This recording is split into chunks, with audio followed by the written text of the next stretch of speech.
वाह वाह वाह, बारिश होना शुरू हो गई। अब तो मैं जरूर झूम कर नाचूंगी। जुल्फों से बांध लिए बादल, सीने पे से उड़ने लगा आंचल, मुझसे नैना मिला के मौसम होने लगे पागल, सबसे होके बेफिकर नाचूं मैं आज छम छम छम, है छम छम छम, छम छम छम छम छम। अब तो ठंड लगने लग गई, लगता है ज्यादा भीगली। नीचे चलती हूँ और भाभी से गर्मा गर्म पकौड़े बनवाती हूँ। कांपते हुए चंदा अपनी भाभी आरती के पास आती है, जहाँ सास पालक तोड़ रही होती है। भाभी, बाहर बारिश हो रही है, आपको तो पता है ना, जब भी बारिश होती है तो मुझे गर्मा गर्म पकौड़े खाने का मन करता है। और अब तो ठंड भी लग रही है, साथ में चाय भी बना देना। फिर तू पकौड़े की जिद करने लग रही है, नहीं मानेगी क्या? बताइए माँ, मैं क्या करूं? वैसे चंदा, तुम जितना पकौड़े खाती हो कभी खुद भी बना लिया करो, वरना ससुराल में परेशानी हो जाएगी। कुछ नहीं होगा, प्लीज प्लीज बना दीजिए ना, प्लीज भाभी। और मेरे फेवरेट प्याज पनीर और माँ से थोड़ा पालक लेकर पालक के पकौड़े भी बना देना। तू कभी नहीं सुधर सकती। ठीक है, अगर यही हाल रहेगा तेरा, शादी के बाद पता पड़ेगी तेरे साथ क्या होगा। रॉकी और तेरे ससुराल वाले परसों आ रहे हैं तुम दोनों की सगाई करने, वहां भी यही करना, अच्छे से पकौड़े ठूसना। भाभी करवा देंगी मेरी मदद, है ना भाभी, मेरी प्यारी भाभी। हाँ ठीक है ठीक है, अब जाओ और जल्दी से कपड़े चेंज कर लो, वरना ठंड लगने पर पकौड़े नहीं कड़वा काढ़ा दूंगी। बस मैं अभी आती हूँ कपड़े चेंज करके, आप जल्दी से मेरे लिए पकौड़े बना दीजिए। चंदा कपड़े चेंज करके आती है और आरती अपनी ननद के लिए 3-4 तरह के पकौड़े बनाकर उसके सामने रख देती है, जिन्हें खाकर वो बहुत स्वाद लेती है। आहा भाभी, मजा आ गया आपके हाथ के पकौड़े खाकर। और दो चाय पकौड़े। ये लो। रात को बारिश आ जाती है तो खाना खाने के बाद चंदा अपनी भाभी से पकौड़े बनवाती है। पकौड़े की खुशबू सूंघ नम्रता रसोई में आ जाती है। हे भगवान, बहू इतनी रात में पकौड़े क्यों बना रही है? सो नहीं सकती, खाना तो खाया था तूने। माँ जी, मैंने तो खाना खा लिया, चंदा दीदी ने भी खाना खा लिया, लेकिन बाहर बारिश हो गई तो उनका फिर से पकौड़े का मन हो रहा है। मैंने भी इन्हें समझाया था कि खाना खाने के बाद सो जाइए, लेकिन उन्होंने पकौड़े की फरमाइश कर दी, साथ में कॉफी और बनवा रही हैं। अब मैं क्या करूं, बनाना ही पड़ेगा। माँ प्लीज माँ।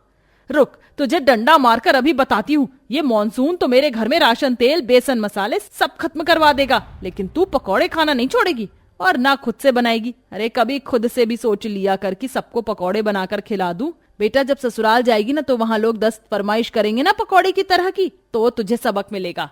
माँ माँ माँ, प्लीज प्लीज प्लीज नहीं मारना, मैं बना लूंगी उधर पकौड़े, सीखने की क्या जरूरत है? बस मसाला डालो, नमक डालो, बेसन डालो और जिसका बनाना वो डालो, हो गया। अभी बताती हूँ तुझे। पकौड़े बन गए दीदी। अब मुझे बहुत नींद आ रही है, मैं सोने जा रही हूँ। अब ये स्लैब आप साफ कर देना और 1-2 बर्तन ही हैं, आप खुद मांजना। बिल्कुल सही बोला बहू तूने, बाकी का काम ये करेगी। दोनों सास बहू अपने अपने कमरे में सोने चली जाती है और चंदा गरम गरम पकौड़े खाकर खिड़की से बारिश देख मजा लेती है। कुछ देर बाद उबासी लेते लेते ही रसोई और बर्तन साफ करके सोने चली जाती है। अगले दिन रॉकी के भैया भाभी, माँ और छोटा भाई आ जाते हैं। दोनों की धूमधाम से एंगेजमेंट हो जाती है और कपल डांस होता है। चारों दिशाएं हंस के बुलाएं, यूं सब हुए हैं मेहरबान। हमें तो यही रब्बा कसम से पता है, दिल पे नहीं है कोई जोर कोई जोर, तेरी ओर हाय रब्बा। होए होए, नजर न लगे मेरी भैया भाभी को। नम्रता जी, आज बच्चों की सगाई भी हो गई, बस अब अगले हफ्ते ब्याह कर देंगे और हमारी बहू हमारे पास। जी बिल्कुल बिल्कुल। और फिर 1 हफ्ते के अंदर चंदा की रॉकी से धूमधाम से शादी हो जाती है और ससुराल की पहले दिन बारिश होने पर युग कहता है। भाभी भाभी, बाहर बहुत तेज बारिश हो रही है। बारिश की खुशबू आपको पसंद है ना? हाँ मुझे तो बहुत पसंद है, और उसके साथ पकौड़े भी। अभी बारिश होती है ना तो मैं पकौड़े खाती हूँ। हम सभी बारिश में बहुत पकौड़े खाते हैं, और आपकी तो पहली रसोई भी है आज। जल्दी से मेरे लिए फेवरेट आलू और प्याज के पकौड़े बना दीजिए। पूरी कचौरी बनाने की जरूरत नहीं है, तो हमारे लिए पकौड़े बना दे। ऐसा कर, मेरे लिए तो पालक और गोभी के पकौड़े बना दे, वो भी लहसुन डालकर। पर मुझे तो लौकी के पकौड़े बहुत पसंद, वो भी बना देना। और सुनो चंदा, मुझे पनीर और मिर्च के पकौड़े बहुत पसंद है, तुम वो बना देना और एक्स्ट्रा बनाना, क्योंकि ये लोग ना मेरे मिर्च के पकौड़े खा जाते हैं।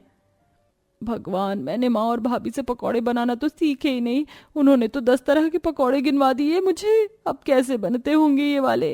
भाभी पहले बेसन में नमक मिर्च और धनिया नहीं नहीं नहीं, धनिया कैसे आएगा, कुछ और कुछ और। तुम क्या सोच रही हो चंदा? मेरा फेवरेट तो तुमने सुना ही नहीं। मुझे टमाटर और बैंगन के पकौड़े पसंद हैं, तुम वो बना देना। क्या जेठ जी, बैंगन टमाटर के पकौड़े कौन खाता है आज के टाइम में? टाइम वगैरह छोड़ो, मैं तो कब से ये पकौड़े खाता हूँ, मुझे बहुत पसंद है। हाँ बहू, जल्दी से गर्मा गर्म सबके पसंदीदा पकौड़े बनाकर ले आ, कहीं इससे पहले बारिश बंद हो जाए। और हाँ, ब्रेड के पकौड़े भी जरूर बनाना। जी माँ जी। भाभी, मेरे को पनीर वाला भी चाहिए और प्याज का भी देना। सबके पकौड़े की फरमाइश सुन चंदा रसोई में चली जाती है और बेसन का घोल बनाकर तैयार कर देती है। हे भगवान, अभी तक बेसन का घोल तैयार हुआ है, आलू काटना है, पनीर भी, प्याज भी, लौकी भी और पालक के पत्तों को तो छांटना पड़ेगा। उसके बाद गोभी भी देखनी पड़ेगी, कहीं उसमें कीड़े ना निकल जाए। और क्या बोली मेरी जेठानी, मिर्च, मिर्च के पकौड़े। सबका खत्म ही हुआ था कि माँ जी ने ब्रेड के पकौड़े भी ऐड कर दिए। ये लोग नई बहू से पहली रसोई करवा रहे हैं या मुझसे हलवाई की दुकान खुलवा रहे हैं। चल भाई, काम पर लग। पता नहीं कैसे ससुराल वाले हैं जो बरसात में 10 टाइप के पकौड़े खाते हैं। ये नहीं कि एक ही टाइप के पकौड़े चर ले। बहू को सब्जी काटते काटते आधा घंटा हो जाता है। उसके बाद वह सबके लिए पकौड़े लाना शुरू करती है और सबको थोड़ा थोड़ा दे देती है। अरे बहू, तू 1 घंटे में आई और प्लेट में 2 पकौड़े रख रही है, ज्यादा लेकर आना। माँ जी, पहली बारी में सबके पसंद के थोड़े थोड़े पकौड़े बना दिए, कढ़ाई भर गई थी, मैं और लाती हूँ। ठीक है, अब जल्दी से और लेकर आओ ना, मेरे इन 2 मिर्च के पकौड़े से कुछ नहीं होगा। हाँ बस लाई। चंदा 4-5 बार सबको सबके पसंद के पकौड़े डाल डाल कर देती है, लेकिन बेचारी जिसे खुद पकौड़े और बरसात का शौकीन था, वो अभी तक एक भी पकौड़ा नहीं खा पाती। करीब आधे घंटे तक ससुराल वालों के 10 तरह के चाय के पकौड़े चलते हैं। थककर चंदा बहू कमरे में जाकर बिस्तर पर लेट जाती है। अरे तुम तो ऐसे लेट गई हो जैसे कि पहाड़ चढ़कर आई हो। पहाड़ चढ़कर नहीं आई रॉकी, लेकिन पहाड़ वाला काम जरूर किया है। पहले दिन ससुराल में बहू से 10 तरह के पकौड़े कौन बनवाता है? अरे यार, बरसात में तो हम सब खाते ही हैं पकौड़े शकौड़े। तुम भी तो बोल रही थी कि तुम खाती हो, खाई नहीं तुमने? कहाँ से खाऊं? तुम्हारे घर की सारी सब्जियां खत्म हो गई, मेरे पकौड़े खाने का टाइम आया ही नहीं। कोई नहीं। ऐसे ही अगले दिन बरसात आई तो फिर ये सब घर वाले 10 तरह के पकौड़े बनवाने की बात करते हैं। बहू, बारिश आ रही है, चाहे जल्दी से सबके लिए पकौड़े बना दे जैसे तूने कल बनाए थे। जी माँ जी, घर में सब्जी नहीं है, आज पकौड़े नहीं बन पाएंगे। चिंता मत कर, अभी युग से मैंने सब्जियां मंगवाई हैं, आता ही होगा। तू बाकी का काम चालू कर। हे भगवान, कल की तरह फिर से कमर तोड़कर 10 तरह के पकौड़े बनाने पड़ेंगे अपने ससुराल वालों के लिए। चल लग जा चंदा काम पर। चंदा पकौड़े बनाने चली जाती है। वह पकौड़े तल ही रही थी कि जेठानी की आवाज आती है और पकौड़े से उसका हाथ जल जाता है।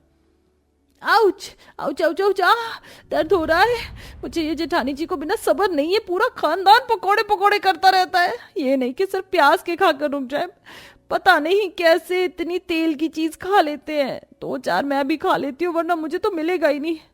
हाँ, कैसे खाऊं, गरम है। फूंक मार देती हूँ। चंदा फूंक मारकर 2-3 पकौड़े खा लेती है और जल्दी जल्दी पकौड़े बनाकर अपने ससुराल वालों को परोसती है।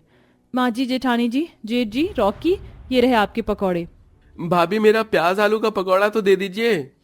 अरे हाँ, लाती हूँ।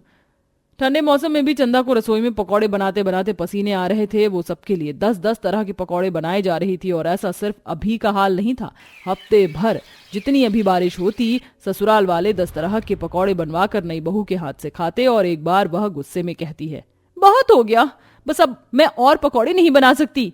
कैसे नहीं बनाओगे पकौड़े? पकौड़े तो तुम्हें बनाना ही होगा। बेटा, इसे रसोई में लेकर चल, चाहे खींच कर ही ले जाना पड़े। पकौड़े तो यही बनाएगी, वो भी 10 तरह के। नहीं नहीं नहीं, मुझे नहीं जाना, मुझे नहीं जाना। ससुराल वाले उसे जबरदस्ती हाथ पकड़कर रसोई में ले जाने के लिए घसीट रहे थे।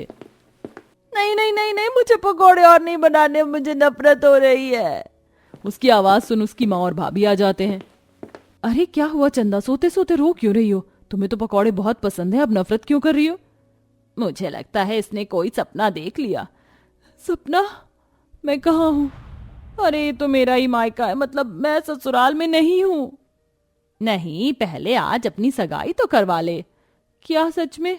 अभी शादी नहीं हुई? भगवान का शुक्र है। माँ, भाभी, प्लीज मुझे खाना बनाना सिखा दीजिए, वरना मैं पागल हो जाऊंगी। अगर मुझे नहीं बनाने आया तो मैं तो गई। ठीक है, मैं तुम्हें खाना बनाना जरूर सिखाऊंगी और तुम्हारे फेवरेट पकौड़े बनाना भी। भाभी, चंदा के सपने का सीख के साथ अंत होता है और अब वह अपनी माँ और भाभी से खाना बनाना सीखती है और खुशी खुशी कुछ महीनों में शादी करके अपने ससुराल में चली जाती है।